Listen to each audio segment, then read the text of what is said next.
क्लिफ्टन में रेलवे अस्पताल के करीब झाड़ियों में आग भड़क उठी। 3 फायर टेंडर्स की मदद से आग पर काबू पाने की कोशिशें जारी हैं।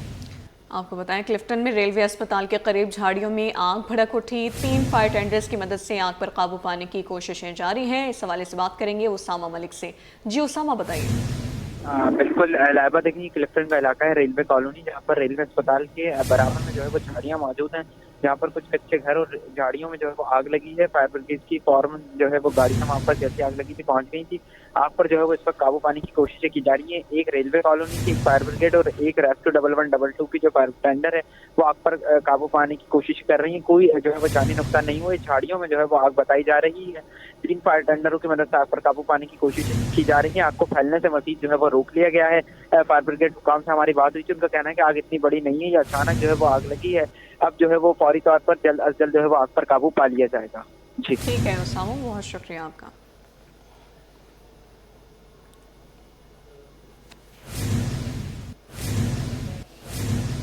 नाज़िमाबाद में निजी स्कूल की वैन में आग भड़क उठी, जिसके बायस ड्राइवर समेत मुतादिद बच्चे झुलसकर जख्मी हो गए। एनी शाहिदीन का कहना है कि बच्चों की चीखों से पूरा इलाका गूंज उठा। अहले मोहल्ला ने अपनी जानों पर खेलकर बच्चों को बचाया। दुर्रे शहवार से जानेंगे जो मौके पर मौजूद हैं, बताइएगा। जी बिल्कुल, इस वक्त मैं मौजूद हूँ नाज़िमाबाद के इलाके में, जहाँ पर सुबह अफसोसनाक एक वाकया पेश आया, जिसमें एक निजी स्कूल की रजिस्टर्ड वैन में ड्राइवर की गफलत से पेट्रोल की रखी हुई बोतल में आग भड़की है, जिसकी वजह से उसमें तकरीबन 8 से 10 बच्चे जो रोज़ाना की बुनियाद पर उस वैन से स्कूल जाते थे, वो बच्चे झुलसे हैं। अच्छा जी, झुलसने वाले बच्चों की जो तादाद हमारे पास आई है वो तकरीबन 5 से 6 बच्चे, लेकिन रोज़ाना की बुनियाद पर तकरीबन एक जो बच्चा था, जो मुतासरा बच्चा, उसके वालिद से जब मेरी बात हुई तो उनका ये कहना था कि तकरीबन 8 से 10 बच्चे रोज़ाना की बुनियाद पर वैन में आते जाते थे। ये वो स्पॉट है जहाँ पर ये वाकया पेश आया। ये मेरे अकब में ये वो जगह है जहाँ पर ये वैन जली थी, जिसे कि यहाँ से अभी हटा दिया गया है। अच्छा जी, एनी शाहिद इस वक्त मेरे साथ मौजूद है, जिन्होंने उनमें से जो बच्चे जो उस वक्त मुतासरा बच्चे थे उनको रेस्क्यू करने में भी हेल्प की है, इस वक्त मौजूद है। इनसे जानते हैं। अंकल, ये बताइएगा, आप जब घर से निकले तो वाकया किस तरह से आपने देखा और कितने बच्चे मुतासिर हुए इसमें? बच्चों की चीखों पुकार सुन के हम घर से बाहर आए, खिड़की में से देखा मेरी मिसेज ने, फिर हम बाहर आए तो आग जो है, फ्लेम जो था उसका तकरीबन 10-12 फीट ऊंचा था। वो एकदम बच्चों ने रिपोर्ट दी है बासी में कि इसने बोतल रखी हुई थी कोई पेट्रोल की, और गाड़ी झटके मार रही थी, मिसिंग कर रही थी, तो वो एकदम पूरा पेट्रोल से सारे। एक लड़की कुछ ज़्यादा जली हुई थी, बेचारी का शोल्डर से लेके पूरी उंगलियों तक ना सारी खाल उसकी गायब हो गई। उसके चेहरे पे उसके बाल वाल सब जल गए थे। वो गई है, उसका जूता जल गया, एक जूता फेंका तो वो पुलिस ले गई है, एविडेंस के लिए पुलिस ले गई। बाकी और भी बच्चे जले। एक बच्चा तो बैठा ही नहीं था उसके अंदर, उसी के इंतज़ार में ये खड़ा हुआ था यहाँ पे आके, वो बच्चा बच गया। और बाकी जो है ना 10% सारे बच्चे जले हुए, एक लड़की जो है वो 15% जली है। जब तक मैं बाहर आया तो मोहल्ले वाले जो है ना, इन्होंने बाहर निकाला, मोहल्ले वालों के भी हाथ जल गए काफ़ी, जिन्होंने बच्चे निकाले और बाइकों पे बिठा के फौरन अब्बासी शिफ्ट कर दिया। तो इतनी तादाद मुझे सही मालूम नहीं हुई जो यहाँ मौजूद थे कि वो कितने ले गए। वो एक साहब जो यहाँ मौजूद थे वो बता रहे हैं कि मेरा जो चौकीदार है उसने बताया कि 12-13 बच्चे उसमें थे। हाँ जी, सबसे ज़्यादा चौकीदार ने उन बच्चों को रेस्क्यू किया। ठीक है जी, अहले मोहल्ला ने, एनी शाहिदीन ने अपनी मदद आपके तहत जो यहाँ पर जो वैन बच्चों की जिसमें कि ये वाकया पेश आया है, और ये वैन के जो शोले थे आग के, ये ऊपर तक जा रहे थे, अहले मोहल्ला ने उसको ना सिर्फ कंट्रोल किया, उस जलती हुई आग को कंट्रोल किया, बल्कि इसके अलावा जो बच्चे इस आग में मुतासिर हुए थे उन बच्चों को अपनी बाइक्स पे बिठा के अपनी मदद आपके तहत, ये पीछे ही अब्बासी शहीद अस्पताल करीब था, वहाँ मुंतकिल किया। उसके बाद कुछ बच्चों को तो उसके बाद जो बच्चे थे उनको जो है वहाँ से अब्बासी शहीद अस्पताल से सिविल बंस वार्ड मुंतकिल किया, और वहाँ पर उनकी जो है इस वक्त तिब्बी इमदाद उनको दी जा रही है। जी आगे बढ़े, आपको बताएं, कराची में अब होंगे ई ट्रैकिंग फीस चालान। 5,000 रुपए से 1 लाख रुपए तक जुर्माने वसूल किए जाएंगे। कराची में ई ट्रैकिंग फीस चालान होंगे। वज़ीर आला सिंध सैयद मुराद अली शाह ने सेंट्रल पुलिस ऑफिस में फेसलेस ई ट्रैकिंग सिस्टम का इफ्तिताह कर दिया। तफसीलात आजिज़ जमाली की रिपोर्ट में। सिंध में डिजिटल शफाफियत जिद्दत की जानिब अहम कदम। ट्रैफिक खिलाफ वर्जियाँ अब जदीद कैमरों से रिकॉर्ड होंगी। तब्दीली के सफ़र का आगाज़ कराची से। वज़ीर आला सिंध ने सेंट्रल पुलिस ऑफिस में फेसलेस ई ट्रैकिंग सिस्टम का इफ्तिताह कर दिया। वज़ीर आला मुराद अली शाह ने ट्रैफिक कवानीन पर अमल करने पर जोर दिया। हेवी ट्रैफिक से मसाइल का भी एतराफ़ किया। तमाम हेवी व्हीकल्स पर ट्रैकर लगाने का हुक्म दिया। वाज़ेह किया, पहली बार चालान पर माफ़ी होगी, दोबारा खिलाफ वर्जी पर पहले चालान की वसूली होगी। पुलिस में मॉनिटरिंग सिस्टम मौजूद है। ई टिकटिंग सिस्टम से जानिबदारी का खात्मा होगा। ई चालान का सिस्टम है जो हमारे ट्रैक्स का प्रोग्राम है, उसके न सिर्फ शहर के अंदर ट्रैफिक का निज़ाम बेहतर होगा, लोगों की जिंदगियां बचेंगी। वज़ीर दाखिला सिंध ज़्यादा हुए तजवीज़ दी है कि ई ट्रैकिंग चालान के ज़रिए जमा होने वाली रकम से सड़कों की तामीर और मरम्मत की जाएगी, जिसके लिए मेयर कराची की निगरानी में कमेटी तश्कील दी जाए। मेयर कराची या एडिशनल आईजी कराची की सरबराही में इसको एक कमेटी बनाएं हम, ताकि ये जो फ़ाइन कलेक्शन हो उसके तहत ही फिर हम ये रोडों की जो मैनेजमेंट है, उनकी ट्रैफिक साइंस हैं, उनकी रोड की ड्राइंग है, वो कर सकें। वज़ीर आला सिंध का कहना था कि CPLC को नज़रसानी के अमल में शामिल किया जाएगा। मंसूबे के तहत कैमरों की तादाद 12,000 तक बढ़ा दी जाएगी। सेंट्रल पुलिस ऑफिस में मुनक़िदा तकरीब में सूबाई वज़रा, आला पुलिस अफसरान और सरकारी अफसरान ने शिरकत की। कैमरा टीम के साथ आजिज़ जमाली, कराची। गैर कानूनी अफगान बस्ती में इस्तेमाल करने का सिलसिला जारी है। ऑपरेशन का 10वें रोज़ भी तसलसल बरकरार है। कमर्शियल दुकानों को गिराया जा रहा है। 100 एकड़ से ज़्यादा अराज़ी वागुजार करवा ली गई। 3000 के करीब घरों और दुकानों को मिसमार कर दिया गया। ऑपरेशन की ताज़ा सूरत हाल जान लेते हैं उसामा मलिक से, बताइएगा। देखें, ये गैर कानूनी अफगान बस्ती जो है वो उसको मिसमार करने का सिलसिला जारी है। ऑपरेशन को आज 10वां रोज है। बीच में काफी दिनों से ऑपरेशन जारी है, लेकिन बीच में जो है वो कुछ गैप लिया गया था।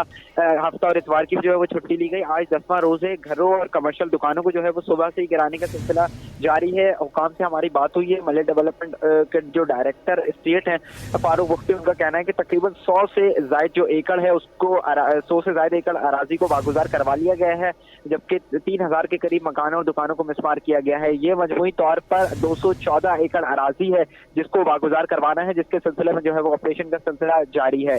मली development authority, RRF, rapid response force police और इंक्रोचमेंट पुलिस और सिंध पुलिस और रेंजर्स हुक्काम जो है वो ऑपरेशन में मौजूद है और किसी भी सूरत हाल से निपटने के लिए फौरी तौर पर जो है वो दस्ते तैयार हैं। ऑपरेशन के दौरान सिक्योरिटी के भी सख्त इंतजाम किए गए हैं, जबकि बख्तरबंद गाड़ी, प्रिजनर वैन और दीगर चीजें भी जो है वो वहाँ पर मौजूद है। हुक्काम का कहना है कि तमाम जो गैर कानूनी अराजी है उसको वागुजार करवाया जाएगा और जो तमाम है उसके लिए सिलसिले में ऑपरेशन का सिलसिला जारी रहेगा। गुज़िश्ता दिनों जो है वो कुछ मुज़ाहमत का भी सामना करना पड़ा था, उसके बाद जो है वो पुलिस ने एक्शन किया और कुछ अपराध को हिरासत में लिया और 2 के खिलाफ जो है वो 2 को नाम से नामजद और 25 नामालूम अपराध के खिलाफ जो है मुकदमा भी मेमार थाने में दर्ज किया गया है। जी बहुत शुक्रिया उसामा, मज़ीद आप हमारे साथ रहिएगा। सिंध में तीसरी फॉरेंसिक इमारत का इफ्तिताह हो गया है। Centre for digital forensic science and technology के एकेडमिक ब्लॉक की तामीर वफाकी हुकूमत के ताउन से मुकम्मल कर ली गई है, जिस पर 30 करोड़ 81 लाख रुपए से ज़्यादा लागत आई है। बात करेंगे सैयद ज़ुबैर राशिद से, अपडेट कीजिएगा। बिल्कुल जी, देखिए इस वक्त हम मौजूद हैं सुबह सिंध की सबसे बड़ी जामिया कराची यूनिवर्सिटी में और एक और बड़ा बेहतरीन इकदाम हमें शेखुल जामिया प्रोफेसर डॉक्टर खालिद महमूद इराकी का देखने को नजर आता है कि कराची यूनिवर्सिटी में नई इमारत का इफ्तिताह जो है वो कर दिया गया है और नई डिजिटल फॉरेंसिक लैब जो है वो यहाँ पर कायम की जाएगी। शेखुल जामिया प्रोफेसर डॉक्टर खालिद महमूद इराकी इस वक्त हमारे साथ मौजूद हैं, इनसे आपकी बात कराते हैं। डॉक्टर साहब, सर क्या कहेंगे, नई इमारत है, नई बिल्डिंग है, क्या कहेंगे? ये अल्लाह की बड़ी मदद है जी। पहली बात तो ये कराची यूनिवर्सिटी बहुत पुरानी यूनिवर्सिटी है। वक्त के साथ साथ मुख्तलिफ डिपार्टमेंट इस्टेब्लिश हुए हैं, प्रोग्राम्स नए हैं। डिजिटल फॉरेंसिक के हवाले से अशद ज़रूरत थी कि पर्पसफुल बिल्डिंग हो, अल्लाह का शुक्र है कि आज उसका इफ्तिताह हो रहा है और बहुत जल्द हम मुख्तलिफ प्रोग्राम इस प्लेटफॉर्म पे चलाएंगे। मैं समझता हूँ कि बिल्डिंग इंफ्रास्ट्रक्चर डेवलपमेंट काफ़ी अहमियत की हामिल है और तकरीबन 6 से 8 के करीब नए इंफ्रास्ट्रक्चर डेवलपमेंट कर रहे हैं हम। नेक्स्ट मंथ भी हम 2-3 बिल्डिंगों की इफ्तिताह कर रहे हैं और जो सबसे अहम बिल्डिंग मेरे नज़र में है वो गर्ल्स हॉस्टल है। तकरीबन 200 बेड के 200 रूम्स हैं जिसके अंदर हम अपनी फीमेल बच्चियां हैं उनको बेहतर अकोमोडेशन प्रोवाइड करेंगे। अच्छा डॉक्टर साहब, अभी मस्कन वाला जो रोड है वो भी जामिया कराची IBA की कोलैबोरेशन से उसको भी आपने बाय तकमील तक पहुंचाया। वो जो लोग तनकीद करते हैं कि कुछ नहीं होता, तो उनको ये चीजें नजर नहीं आती? जी, आपका बहुत शुक्रिया। मैं समझता हूँ कि एक तो हमारे मुल्क में एक कल्चर बन गया है कि हम सिर्फ तनकीद करते हैं।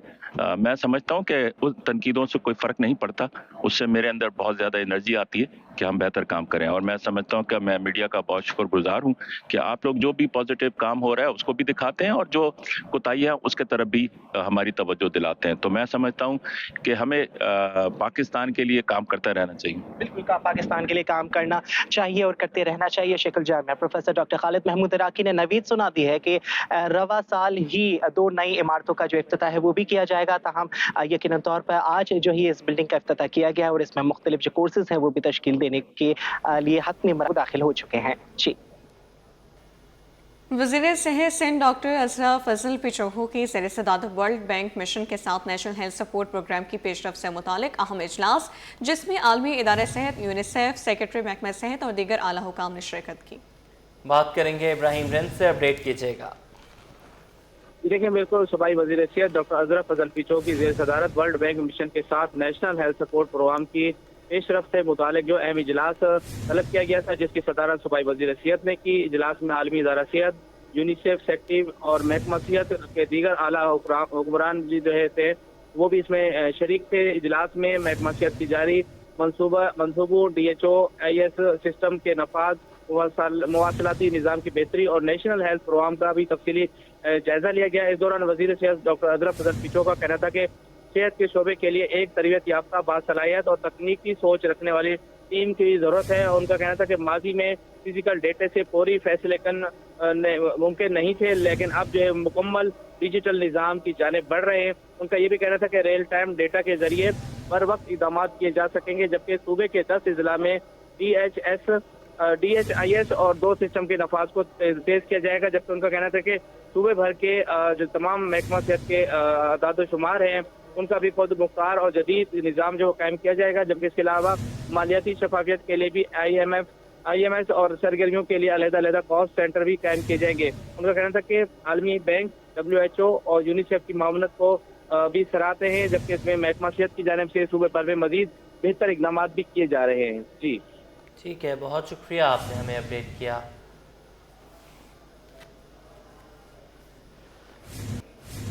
शहर में जारी तरक्याती कामों की बरवक्त तकमील के लिए मेयर कराची मुतहरिक मुशीर मालियात गुलजार अब्रो ने तमाम अजला के चीफ इंजीनियर को ख़त लिख दिया है। ख़त में गफलत का मुजाहरा करने वाले ठेकेदारों को ब्लैक लिस्ट करने की भी हिदायत जारी कर दी गई। इस हवाले से तफसीलात शोएब मुख्तार से। जी बिल्कुल, शहर में जारी तरक्याती मंसूबों की बरवक्त तकमील के लिए मेयर कराची बैरिस्टर मुर्तज़ा वहाब काफ़ी मुतहरिक दिखाई देते हैं। मेयर कराची की हिदायत पर मुशीर मालियात गुलजार अबड़ो ने शहर के तमाम अजला के चीफ इंजीनियर्स को ख़त लिख दिया है, जिसमें बताया गया है कि सूबाई और डिस्ट्रिक्ट ADP स्कीमों के फंड्स जो है वो जारी कर दिए गए हैं। इस ख़त में तमाम चीफ इंजीनियर्स को ये हिदायत जो है वो दी गई हैं कि वो अपने अपने जो है ज़िला में जारी तरक्याती कामों को तकमील के मराहिल में दाखिल करने के लिए जो है वो किरदार अदा करें। जबकि ख़त में ये भी कहा गया है कि अब जो भी तरक्याती कामों में गफलत का मुजाहरा करेगा, जिस चीफ इंजीनियर की जानिब से काम, जिस ठेकेदार की जानिब से काम जो है सुस्ती के साथ किए जा रहे होंगे, तो उसके खिलाफ जो है वो ना सिर्फ कार्रवाई की जाएगी बल्कि उसे ब्लैक लिस्ट भी किया जाएगा और तमाम तर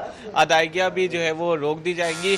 अगर बात की जाए कराची की, तो इस वक्त 637 से ज़ायद ADP और डिस्ट्रिक्ट ADP स्कीमों पर जो है वो तरक्याती काम जो है मुख्तलिफ अजला में जारी है। मेयर कराची बैरिस्टर मुर्तज़ा वहाब की ये वाज़ेह हिदायत है कि शहर के तमाम अजला में जारी तरक्याती काम जो है वो जल्द अज जल्द मुकम्मल किए जाएं। इस सिलसिले में बाकायदा तौर पर मेयर कराची बैरिस्टर मुर्तज़ा वहाब ने तमाम अजला के चीफ इंजीनियर्स और सीनियर डायरेक्टर बल्दे-ए-अज़मा कराची महकमा इंजीनियरिंग को ये हिदायत भी दी हैं कि 60 रोज़ के अंदर जो मुख्तलिफ मकामात पर तरक्याती काम जारी है वो मुकम्मल कर लिए जाएँ। बैरिस्टर मुर्तज़ा वहाब कहते हैं कि कराची के शहरियों को सहूलियात की फराहमी उनकी अव्वलीन तरजीहात में शामिल है। अवाम ने पीपल्स पार्टी पर बल्दियाती इंतखाबात में एतमाद का इजहार किया है, उन्हें मायूस नहीं होने देंगे और जो भी ठेकेदार अब गैर मयारी काम करेगा या काम करने के दौरान गफलत का मुजाहरा करेगा तो उसके खिलाफ जो है कानूनी कार्रवाई की जाएगी और उसे ब्लैकलिस्ट भी किया जाएगा। जी, पाकिस्तान की टेक्सटाइल एक्सपोर्ट सेक्टर से खुशखबरी आई है। पाकिस्तानी टेक्सटाइल सेक्टर की माहाना बरामदात 3 साल की बुलंद तरीन सतह पर पहुंच गई। सितंबर 2025 में टेक्सटाइल बरामदात 1 अरब 60 करोड़ डॉलर रिकॉर्ड, तैयार कपड़ों की बरामदात 48 करोड़ 50 लाख डॉलर की नई सतह पर। नेटवेयर मलबूसात की बरामदात ने बुलंद तरीन रिकॉर्ड कायम कर दिया। मज़ीद तफसीलात जान लेते हैं ब्यूरो चीफ अशरफ खान से, अपडेट कीजिएगा। जी, देखा जाए पाकिस्तान के टेक्सटाइल एक्सपोर्ट सेक्टर से अच्छी खबर आई है। पाकिस्तानी टेक्सटाइल सेक्टर की माहाना बरामदात 3 साल की बुलंद तरीन सतह पर पहुंच गई है।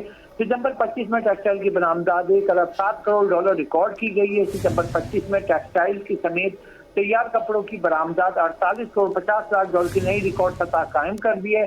टेक्सटाइल के अंदर बने हुए जो मलबूसात ने अब तक की बुलंद तरीन सतह माहाना बुनियाद पर रिकॉर्ड कायम किया और सितंबर 25 में मजमूई बरामदात में टेक्सटाइल सेक्टर का हिस्सा 60% पर पहुंच गया है। जी, ब्यूरो चीफ अशरफ खान, बहुत शुक्रिया। मजीद आप हमारे साथ रहिएगा। नेपरा की जानिब से के इलेक्ट्रिक के मल्टी एयर टैरिफ पर रिव्यू फैसले का मामला। तर्जुमान पावर डिवीजन का के इलेक्ट्रिक बारे फैसले पर तफसीली बयान। पावर डिवीजन के मुताबिक नेपरा ने के इलेक्ट्रिक के मल्टी एयर टैरिफ का रिव्यू फैसला किया। बाज़ हल्के नेपरा फैसले पर गुमराहकुन तासुर फैला रहे हैं। नेपरा का फैसला कराची सार्फिन के खिलाफ नहीं, हक में है। बात करेंगे ब्यूरो चीफ अशरफ खान से। अशरफ, अब इस पर भी अपडेट कीजिएगा। यहाँ पे देखा जाए नेपरा की जानिब से के इलेक्ट्रिक के मल्टी एयर टैरिफ पे रिव्यू फैसले का मामला है। ये तर्जुमान पावर डिवीजन का के इलेक्ट्रिक के बारे में फैसले पर तफसीली बयान जारी हुआ है। बयान में कहा गया कि नेपरा ने के इलेक्ट्रिक के मल्टी एयर टैरिफ का रिव्यू फैसला किया है। पावर डिवीजन के मुताबिक बात हल्के नेपरा फैसले पर गुमराहकुन तासुर फैला रहे हैं और ये भी वाज़ेह किया है कि नेपरा का फैसला कराची के सार्फिन के खिलाफ नहीं, हक में है।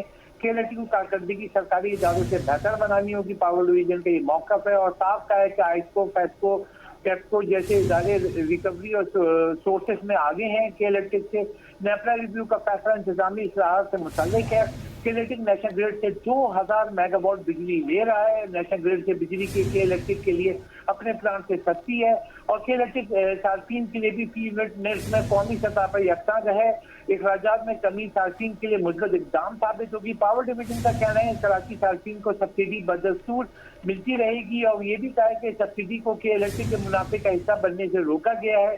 नेपरा जो है रिव्यू से गैर मौसूल वाजिबात बिलों में शामिल नहीं किया जा सकेंगे, सिर्फ तस्दीक शुदा वाजिबात ही शामिल होंगे। तर्जुमान पावर डिवीजन ने यह भी वाज़ेह किया है कि नेपरा का फैसला सार्फिन के मफाद में अहम इक़दाम है। के इलेक्ट्रिक के मुनाफे को जायज़ हद में रखने का फैसला किया गया। के इलेक्ट्रिक का मुनाफा डॉलर से बजाय पाकिस्तानी रुपए से मुंसलिक होगा। मुनाफे की शरह 24 से 30% से कम की गई है और यहाँ पे कहा है कि आज़ाद कंसल्टेंट ने के इलेक्ट्रिक के जो नुकसान और खर्च कर इंकशाफ किया था जिसके ऊपर ये फैसला आया है। ठीक है, बहुत शुक्रिया, आपने हमें अपडेट किया। अहम खबर शामिल करेंगे। स्टेट बैंक ने नई मॉनेटरी पॉलिसी जारी कर दी है। स्टेट बैंक का शरह सूद 11% पर बरकरार रखने का ऐलान। स्टेट बैंक ने मॉनेटरी पॉलिसी का ऐलान कर दिया। शरह सूद 11% पर बरकरार रहेगी। स्टेट बैंक की तरफ से ऐलान सामने आ गया है। मॉनेटरी पॉलिसी 11% पर बरकरार रहेगी। आपको बताते चलें कि स्टेट बैंक ने मॉनेटरी पॉलिसी का ऐलान कर दिया है। 11% पर शरह सूद को बरकरार रखने का फैसला किया गया है। ताजरों की तरफ से ये मुतालबा किया जा रहा था कि शरह सूद को मज़ीद कम किया जाए ताकि कारोबार को जो है मज़ीद वसअत दी जा सके। इस पर बातचीत भी हुई, इजलास भी हुए, लेकिन हम देख रहे हैं कि स्टेट बैंक ने एक मरतबा फिर शरह सूद 11% पर बरकरार रखने का ऐलान किया है। अशरफ खान ने हमें ज्वाइन किया है। अशरफ, सुबह के औकात में जो हम बात कर रहे थे कि शरह सूद बरकरार रह सकती है, तो वही फैसला सामने आया है। स्टेट बैंक की मल्टी पॉलिसी कमेटी का फैसला आ गया। मल्टी पॉलिसी कमेटी ने शरह सूद बरकरार रखने का फैसला किया है और अगले 2 माह के लिए शरह सूद 11% बरकरार रहेगी। और यहाँ पे स्टेट बैंक की जानिब से कहा गया है कि सैलाब के बाद सप्लाई चेन के खर्चात में महंगाई की शरह बढ़ सकती है। माह के अदद शुमार में इसका भी जायजा लिया गया है, जिसमें आपका जो तिजारती खसारा है, करंट अकाउंट जो आपका देखा गया सितंबर में जो खसारे से सरप्लस हुआ है उसको भी देखा गया है। लेकिन तिजारती खसारा जो दरामद और बरामद का फर्क है उसमें बड़ा इजाफा हुआ है, जिसकी वजह से कंसर्न देखे गए हैं। बुनियादी वजह ये है कि पाकिस्तान की जो सप्लाई चेन है वो सैलाब के बाद मुतासर हो सकती है, जिससे दरामदात का इन्हिसार बढ़ेगा। इम्पोर्ट पर इन्हिसार बढ़ने पर उस पर प्रेशर आ सकता है, जिसके देखते हुए अगले 2 माह के लिए स्टेट बैंक ने शरह सूद जो है 11% की सतह पर बरकरार रखा गया। और मार्केट सर्वे में जैसे कि हमने कहा था कि 85% की राय थी कि शरह सूद 11% बरकरार रहेगी। जो मॉनेटरी पॉलिसी कमेटी ने यही फैसला किया है, जबकि federation house of Karachi chamber ने मुतालबा किया था कि शरह सूद सिंगल डिजिट में है।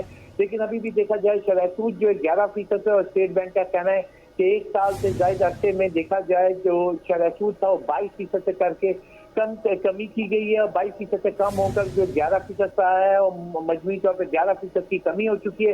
लेकिन अभी जो सूरत हाल है कि जो महंगाई की रफ्तार जो मुसलसल कम हो रही थी उसकी शरह में और उसकी रफ्तार में कुछ इजाफा देखा गया है। साथ ही जो आपका जो तिजारती खसारा है वो बड़ा है। दीगर अवामिल भी देखे गए हैं सप्लाई चेन को, उसको देखते हुए अगले 2 माह के लिए मॉनेटरी पॉलिसी में शरह सूद को 11% पर बरकरार रखा गया है। ये भी कहिएगा अशरफ खान के इसका अब मज़ीद असर क्या पड़ेगा, क्योंकि हमने ये देखा था कि ताजरों की तरफ से मुतालबा भी सामने आ रहा था शरह सूद को कम करने के हवाले से। तो क्या जो कारोबारी मामलात हैं उस पर कोई असर पड़ेगा या जिस ट्रैक पर वो हैं इसी तरह रवा दवा रहेंगे? यहाँ पे देखा जाए जैसे कि शरह सूद 11% बरकरार रखा गया है, तो अब ये जो तमाम जो आपकी लायबिलिटी है जिसमें आपकी बैंकिंग सेक्टर हो गया, आपकी बिजनेस कम्युनिटी हो गई, इंडस्ट्री हो गई, तो उनके पास जो रकम की किल्लत में जो बैंकों से कर्ज लेती है, तो बैंकों से कर्ज की बात की जाए तो बैंक मार्कअप मिला के इस वक्त अगर 11% जैसे कि शरह सूद बरकरार रखा है तो 3% बैंक मार्कअप होता है। तो अगर आप 1 करोड़ रुपए लेते हैं तो उस पर 14% सालाना के हिसाब से आपको सूद जो आपका पिछले कई माह से बरकरार है वही देना होगा। यहाँ पे जो मुतालबा किया जा रहा था कि अगर यहाँ पे शरह सूद में कमी होती है ना सिर्फ इंडस्ट्री को फायदा होगा बल्कि हुकूमत को भी फायदा होता है, क्योंकि आपके जो कर्जे हैं, कर्जों पे जो सूद की अदायगी होती है, अगर शरह सूद कम होता है यानी 11 से 10% अगर हो जाता है, जो कि मुतालबा किया जा रहा था कि 1% अगर कम हो जाए तो ना सिर्फ इंडस्ट्री को फायदा होता है बल्कि हुकूमत पाकिस्तान को भी जो मुकामी कर्ज लिए में उसकी मद में जो सूद की अदायगी उसमें कमी होती है। जैसे कि हमने गुज़िश्ता माली साल बताया था कि मजमूई तौर पर ये कहा गया था कि जो सूद की मद में हुकूमत पाकिस्तान ने तकरीबन 9,500 अरब रुपए अदा करने थे, लेकिन जो शरह सूद कम हुआ तो उसकी वजह से तकरीबन 8,300 अरब रुपए सूद की मद में अदा किए गए गुज़िश्ता माली साल, जिसमें आपका जो एक्सपेक्टेशन थी क्योंकि 22% से शरह सूद 11% पर आया है तो वो बोझ कम हुआ था, तो वो दीगर सेक्टर में उसको इखराजात किए जा सके। तो इसका ये इम्पैक्ट देखा जा रहा है कि फेडरेशन हाउस हो, कराची चैम्बर, उसने यही कहा था कि अगर शरह सूद में कमी होती है तो उसमें दो फायदा होता है, एक तो इंडस्ट्री को भी होता है, साथ में आपकी हुकूमत पाकिस्तान को जो मुकामी कर्ज है, जो अरबों रुपए के कर्ज है, उस पर जो सूद की मद में अदायगी उसमें भी कमी होती है।